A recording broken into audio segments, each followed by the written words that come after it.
ยังก็ชื่อยังก็จะ เจ้าแล้วก็จักหน่อยจักหน่อย อาบัต อาวัดอาวัด ไกลบ้านเท่าคือกันเพราะว่าไกลบ้านนี่มีแต่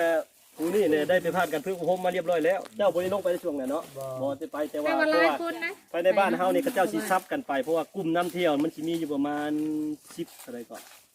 8คนเนาะ คนบัญ 8 ญัติ คนแต่ว่าเอาผู้ลักๆผู้หนึงผู้ที่เคยลงพึ่งพรมแล้วแต่ส่วนอีกผู้หนึงมาเพราะว่าเส้นนี้แม่นว่าต้องได้เอาไกลบ้าน2คนเพราะว่ามันระยะทางมันอย่าไกลแน่เจ้าได้กินข้าวว่ายังก็บ่เพิ่นบ่ได้ฮู้เลย จะโดย จะโดยเนี่ยนะ เป็นยันห้างเนาะ โดยจะเขาปะ ยันห้างแล้วทุกคน มาแม่อะไรเข้ามานะ เอาขานะ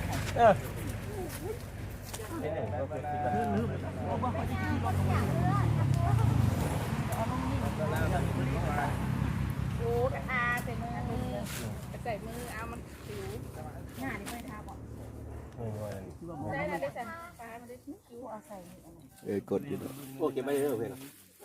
เพราะว่าเฮานี่บ่ได้ย่างนะ เพราะว่าบ่แจ้งเบิ่งเอ้ยเบิ่งบ่แจ้งแจ้งตอนนี้เราย่างสิ แจ้งโพดทีมงานจะพาที่นั่น แจ้งตัว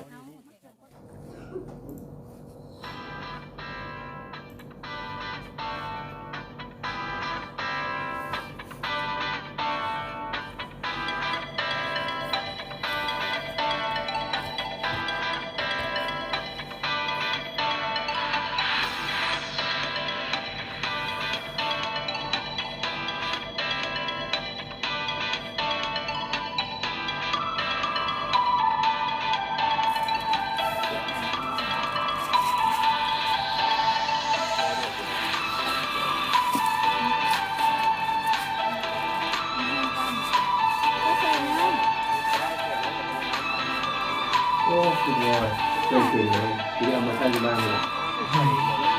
ตอนนั้น สองรุ่นเราไม่ได้จัดเชื่อเลยลูกก็เชื่อไม่เลย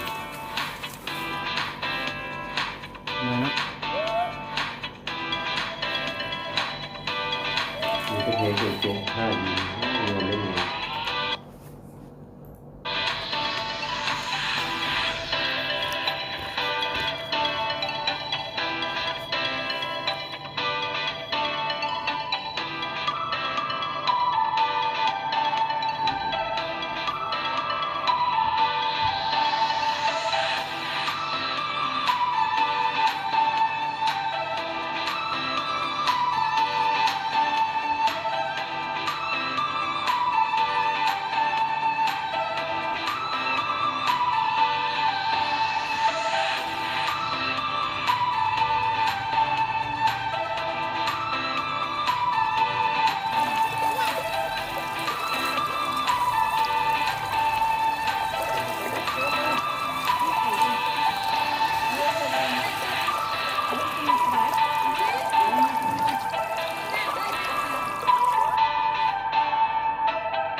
เออ